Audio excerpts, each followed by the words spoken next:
Hello and welcome. Nadia, you're muted.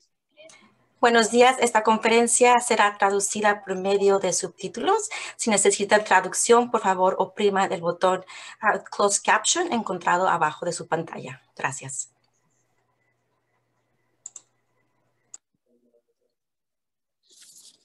Good morning, everyone. I'm Sandy Lyon, Superintendent of Palm Springs Unified, and I am so honored to be here today and welcome you to our first Equity Community Conference. And could you, in your virtual space, just give a warm round of applause to our students and their definitions of equity and getting to see their faces. That's such a great way to start the conference. So thank you for that. I also want to just give a shout out to Dr. Mike Sweezy, who is also in this room, my successor, who's going to be the new superintendent of Palm Springs Unified. And if you could give him a big warm virtual welcome. Thank you. Thanks, Dr. Lyon. Glad to have you here, Mike. All right. So the idea of hosting an equity community conference is more important now than ever. And I want to thank Ruby Rivera, our coordinator of our Family Engagement Center, and her staff and staff across the district and volunteers and students and our partners who are going to be here today presenting the Cambio group, who have pulled together to make this happen. The concept of equity is not new. We've been discussing it in our district since I first arrived 5 years ago. And we made sure that it was included in the belief statements we created with the Guiding Coalition more than 4 years ago. The revised mission we created with our Board of Education now reads, all members of the Palm Springs Unified School District are united in our commitment to equity.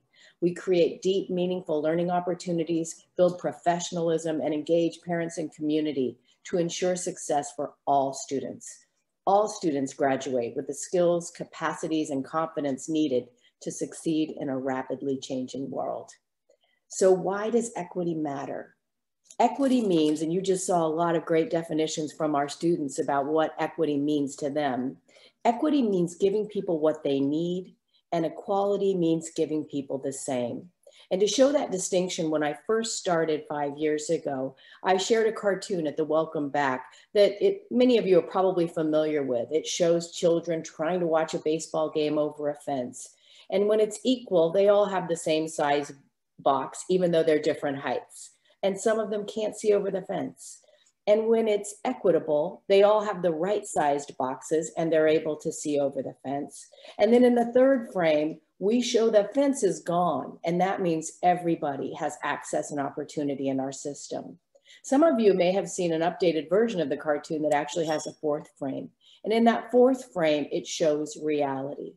And in reality, there are some of us who have many boxes more. It's beyond equal. So our job with equity is to make sure that every student in our system, every staff member, has what he or she needs to be successful. I'm proud to say in Palm Springs that we know that students have different advantages and different needs, and we understand that as a public school system, we must ensure that we're equitably addressing what our students need so they can access their futures and make sure that they have every option available to them. Ultimately, in doing so, we make sure there's a brighter future for everyone. When we do this, it benefits everyone. We ensure that students' needs are met and that all students have a level playing field from which they can access and attain those goals.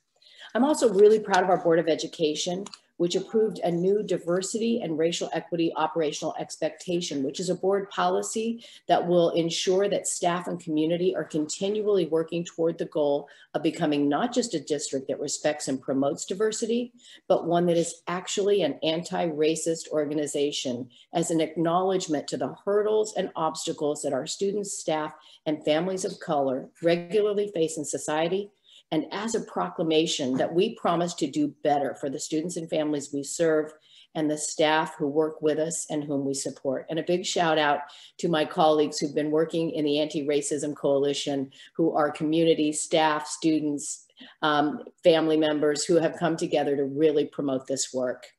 The work will take time, it will be challenging, and I have no doubt that if there is a district that can show what equity truly looks like and how profoundly it can impact student outcomes, it is Palm Springs Unified, and that work will continue under the leadership of Dr. Mike Sweezy. Your presence here today is an acknowledgement of that work and our unity and our commitment to that end. I thank you and I applaud you for being here, ready to learn, connect, and think about how we can work to create more opportunities in our learning community and beyond. And so without further ado, it is now my very great pleasure to introduce Tristan Franz. Tristan is a sixth grader at James Workman Middle School, where he's part of ASB. He is also a proud participant of Junior Black Achievers, and this warms my heart. He will one day become a special education administrator after getting his doctorate in education when he is older. He also wants to continue advocating for special needs students like his twin with a focus on autism. Tristan, thank you for sharing your poetry with us today, and I will turn it over now to you. Thank you, Dr. Lyon. I am going to, like Dr. Lyon said, I'm going to be performing a poem. It is called Freedom Stood Me Up, and I hope you guys enjoy. I dressed all up for freedom. I bathed and cologned all over. I put on my very best suit. Then I tiptoed to the door, and I peeped all around. I dressed all up for freedom, but freedom didn't come. Then I started looking out for freedom. I joined 3 integrated clubs, and I looked deep into the souls of those whites. Freedom wasn't there. Then I went to work in deep anticipation, and I searched the eyes of my colleagues. Freedom wasn't there. I didn't know. Many Sundays came and went, and the disappointment grappled my soul. For church was my last recourse, my final hope. Freedom had been by that day, but they wouldn't let freedom stay. Yes, friends, I bathed and cologned all over. I put on my very best suit. But freedom was nowhere near. Freedom had stood me up that year.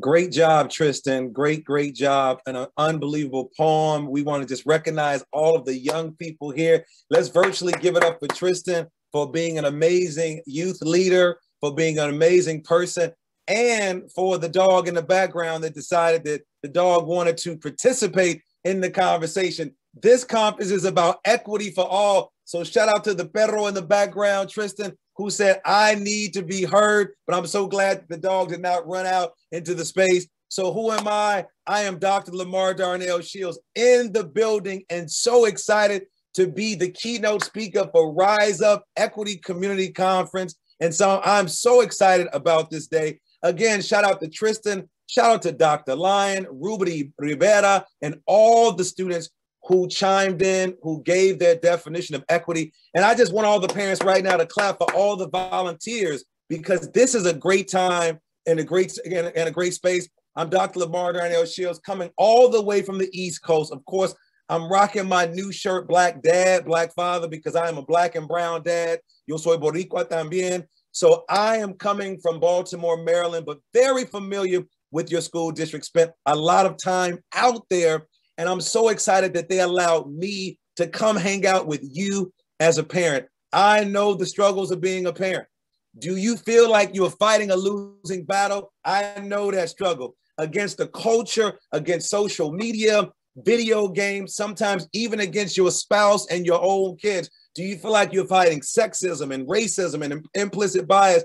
All those things while you're trying to make a living, oftentimes like everything can take our joy away, but it doesn't need to be that way. It does not need to be that way, because today's conference, rise up against anything that's not supporting you as a parent. Rise up against anything that's not supporting your children. Rise up against anything that's not supporting your race. Rise up about anything that's not supporting your sexuality. Rise up, not support, against anything that's not supporting anything that's against you. Today's speakers are going to blow you away. They'll show you some of the cultural trends that you are up against today, and they're going to give you some very specific strategies. I said specific, not Pacific, because Pacific is a body of water. I said they're going to give you some very specific strategies on how to rise up to support your children. But beyond that, we're going to be talking about supporting you. We're going to talk about all the isms that exist out there. It was so beautiful. It warmed my heart to see all those beautiful babies come on a screen and talk about what it means about equity. It warms my heart to hear Tristan talk about getting dressed up to fight for freedom, and not just fighting for his generation, but for the generations beyond. And so I am honored to be here. So today, parents, I'm going to give you about 1 minute. I want you to grab your cell phones right now. I want you to tweet all your friends. I want you to send a TikTok, a hip hop, a bebop. I want you to call people. I want you to let everybody know that we are happening right now, that the conference is going on. Then I want you to get a pen and a pad, because you are going to hear some amazing things from some amazing people, and we do not want you to miss out on that. So I'm going to give you about 30 seconds right now. Send out your tweets, send out all of your social media, let people know what's going on. I'm counting down right now. We're down to 30 seconds. All right, send out your messages right now. Go to the bathroom real quick, because I don't want you to miss anything. We're down to 20 seconds. Get your pen and your pad ready, because we're going to talk about rising up. All right. We're down to 10 seconds. All right. We're almost there. We're almost there. Get that last message out, because I know the phone is sitting right next to you, because it's like our other child. We're down to 5, 4, 3, 2, and we are here. Now, let me just tell you this. Whatever you do, parents, don't compare yourself to other parents who say they got it all together. The reality is that we are all a hot mess. We're trying to figure out how to rise up. We're trying to figure out how we raise our children during COVID. We're trying to figure out how do we protect our babies from police brutality. We're trying to figure out how we protect our children from all the isms. We're trying to figure out how do we protect our children from Kanye West. No, I'm just saying, if you're paying attention. We're trying to protect our children from the Kardashians. We're trying to protect our children. And today is about rising up. So today we're going to talk about, how do you get together with other parents? How do you support one another? How do you engage one another? When you became a parent, remember, and for some of us, we got to go way, way, way back. Mine started 19 years ago.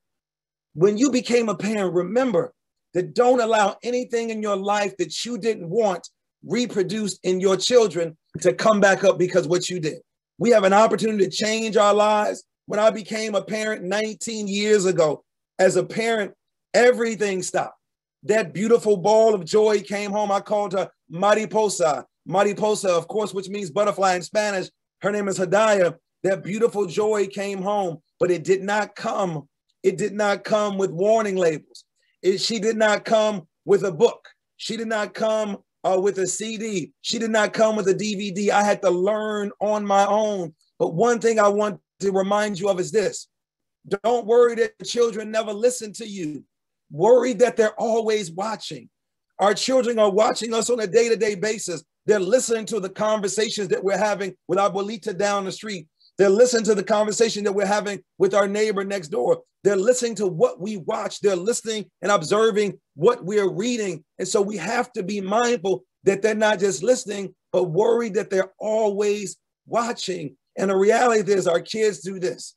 We say, do as I say and not as I do, but our children do the different things. So what I want you to do is I want to give you some strategies today, because we're talking about rising up, and we're talking about how can you parent during a pandemic. I know the challenge. I have a college student, a high school student, and a middle school student. Let me say it again. Más despacio. I have a college student, a high school student, and I have a student in middle school. And so I know when they say la lucha continua, the struggle is real. The struggle continues. But I want to give you some things today, and the people that Ruby DeBetta and the rest of the volunteers brought to us today are going to give you some things. One, as you're talking to your children about race and racism and sex and sexism, be honest. When you're talking to your kids about the coronavirus, be honest. Be honest about what's going on. Recognize your child's feelings. There's so many things that are going on that they're trying to figure out in their little bodies and their little minds. Model how you manage your feelings, because they're watching you. Offer those extra hugs to those babies. Offer them and say, I love you more. Because as we look at what's happening on TV, as we look at what happened in Columbus, Ohio, as we look at what happened in Minnesota with 2 police officers, as we look at what is 2 killings, as we look at what happened in North Carolina, our children are dying right in front of us. Have some type of creative play when you're engaging your kids. Keep healthy routines. Set aside some special time. Take care of yourself, and then I need you to breathe. I want you to stop right now. And we're going to take about 10 seconds just to breathe through our nostrils and let it come out of our mouths. Breathe one more time and let it come out. I want you to breathe one more time and let it out. Remember, self-care is giving the world the best of you and not what's left of you. I know you're burnt out mamas and daddies, abuelitas and grandfathers and aunties and cousins and tias and tios. I know that you're burned out, but our children need you to rise up and protect them. The schools need you to participate in what's going on. We need to engage our spouses more than ever, but we gotta take care of ourselves because you can't give what you don't have. And quite often, many of us are giving and giving and giving, and we have what I call depleted funds. Our baby said it, Tristan said it best. I am dressing to fight for freedom. I am getting dressed up to fight for freedom. Will you stand by our children? So I'm going to give you some other things that you can do because today is about strategies. So I'm hoping that you got your pen and your pad. I hope that you got, or your phone. Here we go. One of the most important influences on child development are parents. It's not schools. It's not the media. It's not Cardi B. It's not Drake. It is not the Kardashians. It is parents. And when parents are involved in our kids' lives, when parents learn how to rise up, and when parents get together with other parents, things start to happen. Culture starts to shift. And sometimes when you're working as a parent, sometimes it may look like failure. Examine where you fall short. But in the process of improvement, that's what's happening. You are improving in this process. So here are some things that you can do to start rising up soon. Asking these questions. I want you to ask yourself these questions on a day-to-day basis. One of them is, how much time do I spend with my child on a day-to-day basis? Was I really engaged or distracted when my child was talking to me with calls and text messages and when things were going on? Did I hug and say, te quiero, yo te amo to my children? Did I say I love you? Did I compliment or did I criticize my child today? Was I calm and firm or mean and harsh and disrespectful to the teacher or to my children? Did I have a meal together with my child? Did I help my child with their schoolwork? We're talking about rising up.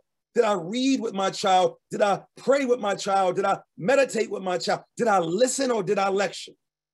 Did I monitor my child's social media, phone or computer? And finally, as you talk about advocating for your child, did I advocate for myself? Because we cannot talk about rising up without advocating for our children and for ourselves. And one of the ways to do it is to take care of yourself, is to pour into yourself. And I want you to stop for a second. I want you to repeat after me. If you win the morning, you win the day. Let me hear you say it virtually. If you win the morning, you win the day. See, I want to find out what success looks like. And not just being a successful parent, but I want to be not just being a successful Black or brown father. I want to be successful in life. So not only am I advocating for my children, but I'm sharing with you some strategies when you win the morning and you win the day. So Dr. Shields, how do you do this? If you want to rise up and win the morning, you win the day, first thing you do is you make your bed and you feel good about who you are. Second thing you do is you meditate or you close your eyes, parents, and you talk about how grateful you are of being a parent, regardless of what's going on. The other thing is you have a reflection journal, and then you move or you work out. People say, well, I don't have time to go to the gym. If you want to rise up, you got to get physically and spiritually ready. So you do 1 push-up on Monday, you do 2 on Tuesday. You write 1 chapter on Monday, you write 1 chapter on Tuesday. Eat a healthy whole meal. And then you get some motivational music that's going to get you excited to keep rising up. But then you go a little deeper than this. You talk about self-love and touch yourself moms and dads and grandmothers that are listening, you talk about self-love. And when you talk about self-love, you don't compare yourself to other parents. You let yourself rest. You note the things that you're proud of. You let go of past mistakes. You say yes to things that you love, and you speak kindly to yourself. Because if we're going to rise up, we believe in a concept at the Cambio group called Ubuntu. And Ubuntu comes out of South Africa that says that I am because we are. Ubuntu is not about diversity, but it is about diversity. Ubuntu is not about inclusion, but it is about inclusion. Ubuntu is not about accessibility, but it is about accessibility. I learned this word when I first heard Bishop Desmond Tutu and Nelson Mandela talk. And they said, let's come together as one. Let's use this concept of Ubuntu about embracing one another. Let's use this as a way to rise up. And if I could sing like Sandra Day when she says, and I'll rise up and I'll rise up. But as you can hear my voice cracking, I will not try to sing because you would probably be so upset and say, I heard everything that he said. But as I close out, I want you to set some boundaries to this today. I want you to reflect on what you need. I want you to recognize what's in your control, parents. I want you to acknowledge times of gratitude. I want you to use these self-care routines. And finally, finalmente, I want you to be kind to yourself. Today, we celebrate you. We're about to celebrate Mother's Day in March. We're about to celebrate Mother's Day in May, and we're about to celebrate Father's Day in June. So I celebrate all the parents, all the guardians, all the moms and the grandmothers, the aunties, everybody who protects our children. And today, we honor you. And you go into all these workshops with an open mind and an open spirit, just to be there and be present as fully as possible. And I thank you for hanging out with me today, as we say in Spanish, que le vaya bien, and si se puede. Te quiero, I love you, and let's have an amazing conference today as we celebrate you. Peace.